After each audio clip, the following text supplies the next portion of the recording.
Hello friends, मेरे channel में आपका स्वागत है। आज हम सुनने वाले हैं नागवती स्टोरी का पहला पार्ट। तो चलो सुनते हैं। किसी समय रणधीर सिंह नामक एक राजा मणिपुर नामक नगर में राज करता था। उसकी रानी का नाम लक्ष्मी देवी था।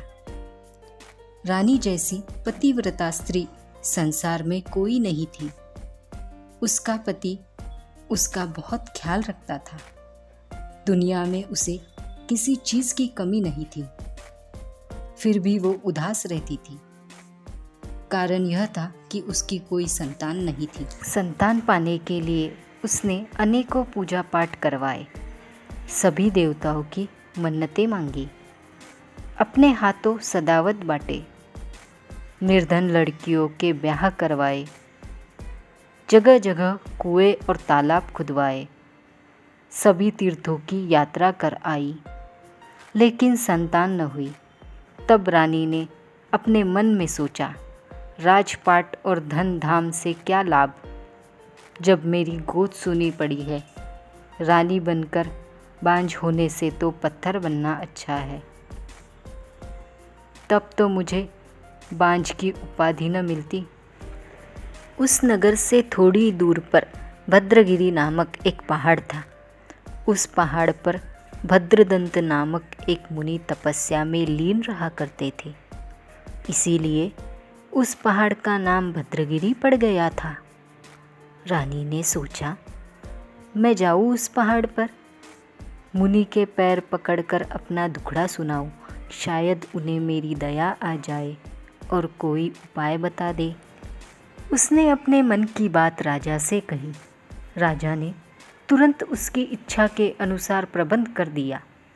फिर शुभ मुहूर्त देखकर रानी भद्रगिरी पहाड़ के लिए चल पड़ी। आगे आगे कुछ घुड़सवार चल रहे थे। रानी की पालकी बीच में थी। उसके पीछे बहुत सी दासियाँ थी। रानी की सवारी देखने के लिए शहर के सभी स्त्री पुरुष बाल बच्चे घरों से बाहर निकल आए। थोड़ी ही देर में रानी पहाड़ के पास जा पहुंची। उसने घुड़सवार और दासियों को वही पहाड़ के नीचे छोड़ दिया। स्वयं 3 दासियों को साथ लेकर वह पहाड़ पर चढ़ने लगी। बेचारी को कभी पैदल चलने का अभ्यास तो था नहीं, इसीलिए उसके पैरों में छाले पड़ गए और जल्द ही उसकी सांस फूलने लगी। लेकिन उसने हिम्मत न हारी और बहुत मुश्किल से वहां चढ़ी जहां मुनि भद्रदंत तपस्या कर रहे थे। मुनि निश्चल समाधि में बैठे थे। उनके चारों ओर लता बेलें छा गई थी। उनके जालों में चिड़ियों ने घोंसले बना लिए थे। घास फूस इस तरह उग आई थी कि मुनि उनसे ढक से गए थे और पहचानना मुश्किल था। रानी बड़ी सावधानी से उनके पास पहुंची और प्रणाम किया, लेकिन मुनि अपने ध्यान में डूबे हुए थे। उन्हें दुनिया की कोई खबर न थी, इसलिए न वे हिले न डुले और न ही उनकी नज़र खुली। रानी चुपचाप खड़ी रही, उनके ध्यान में कोई बाधा न डाली। वह डर रही थी कि कहीं मुनि गुस्सा न हो जाए। थोड़ी देर तक सोच विचार कर उनको जगाने के लिए उसने एक उपाय किया। उसने एक हांडी में थोड़ा पानी और चावल मंगाए। फिर उसने 2 पत्थर लाकर उन पर हांडी चढ़ा दी और तीसरे पत्थर के बदले अपना घुटना टिका दिया। तब उसने हांडी के नीचे आग सुलगा दी। थोड़ी देर में आग भड़क उठी। उसका घुटना जल गया। उसने अपना घुटना खींच लिया। हांडी नीचे डुलक गई और चावल जमीन पर बिखर गए। तुरंत मुनि भद्रदंत ने आंखें खोलकर कहा, बेटी, तुम किसी राजघराने की नारी मालूम होती हो। शायद तुम्हें कभी अपने हाथों रसोई बनाने की आदत न हो, इसलिए तुम्हें चूल्हा सुलगाना नहीं आता। जाओ और एक पत्थर ले आओ और तीनों पर हांडी चढ़ाओ। इस तरह तो घुटना ही जला दोगी। रानी यही चाहती थी।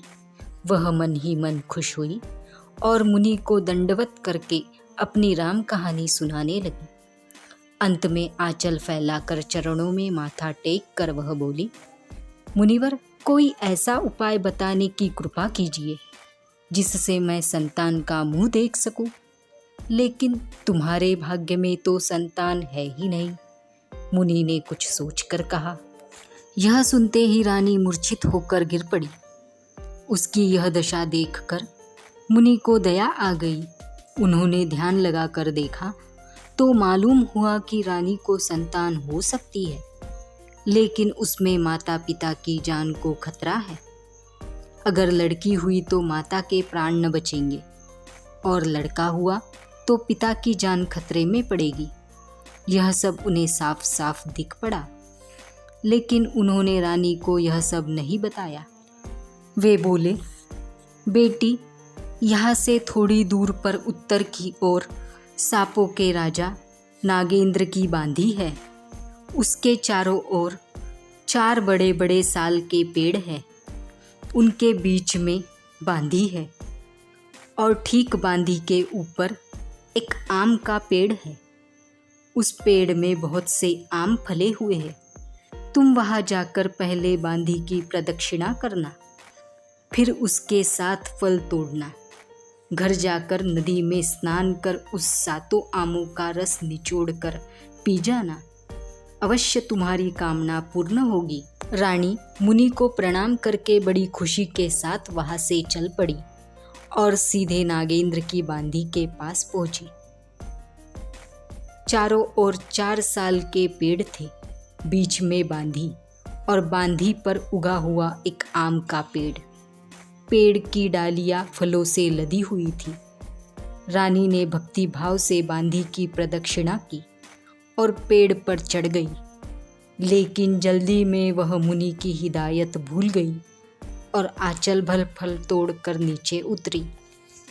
उतरते ही उसे मुनि की बात याद आई।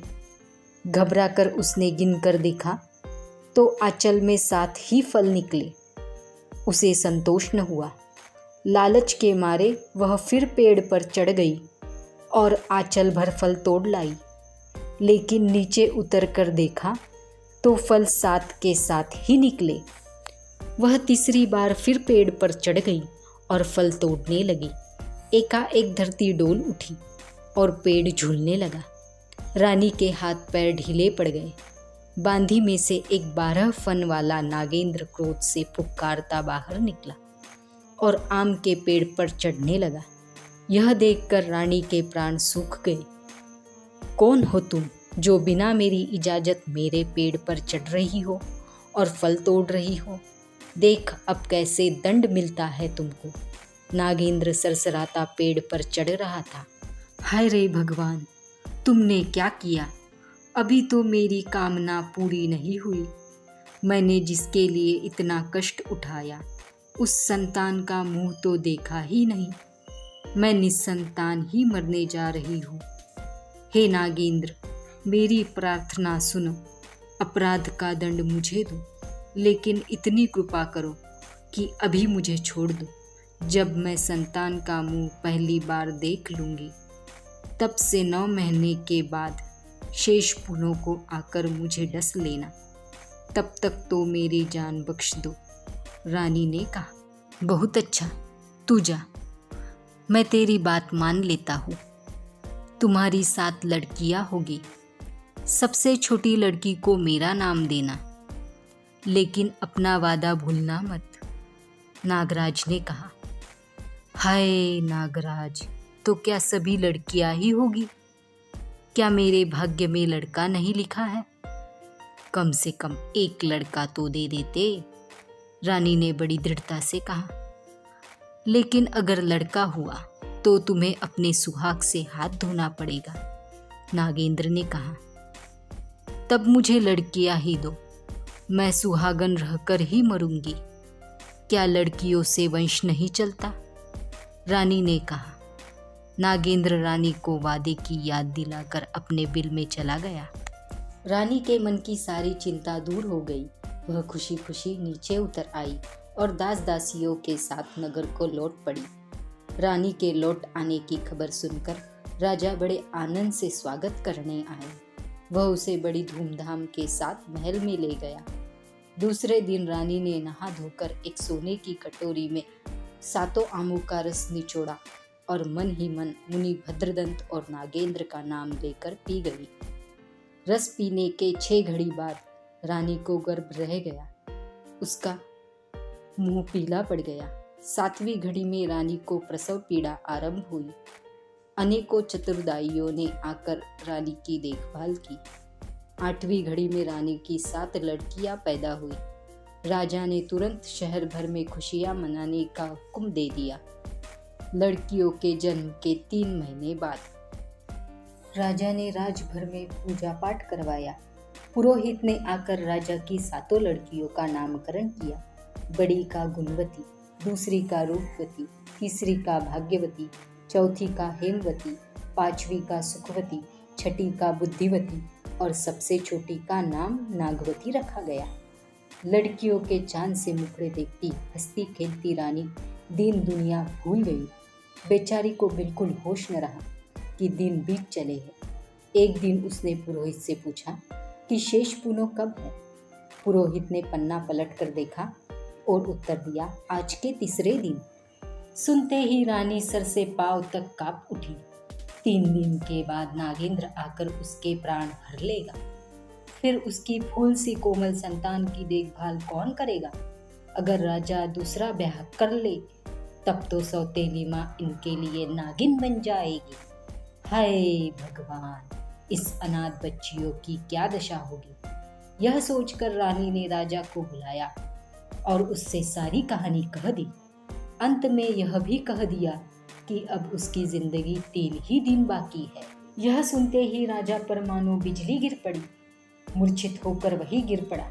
राजा को इस हालत में देखकर मंत्रियों ने कहा, महाराज आप चिंता ना करें, हम ऐसा उपाय करेंगे कि नागेंद्र रानी जी का बाल भी बांका ना कर सकेगा। फिर मंत्रियों ने बीच बाजार में 2 बहुत ऊंचे खंबे गड़वाए। एक सोने के संदूक में रानी लेट गई। उसे चारों तरफ से बंद करके ताला जड़ दिया गया। फिर उन खंभों के चारों तरफ बड़ी गहरी खाई खोदकर उनमें तेल भर दिया गया और उनमें आग लगा दी गई।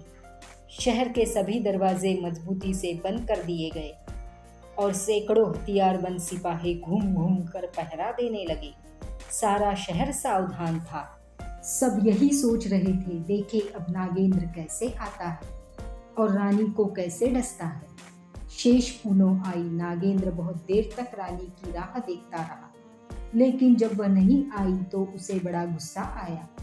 वह अपने चारों फैन फैलाकर फुफकार उठा। फिर सरसराता नगर की तरफ चला। दूर से वहां की तैयारी देखकर उसके गुस्से का वार पार न रहा।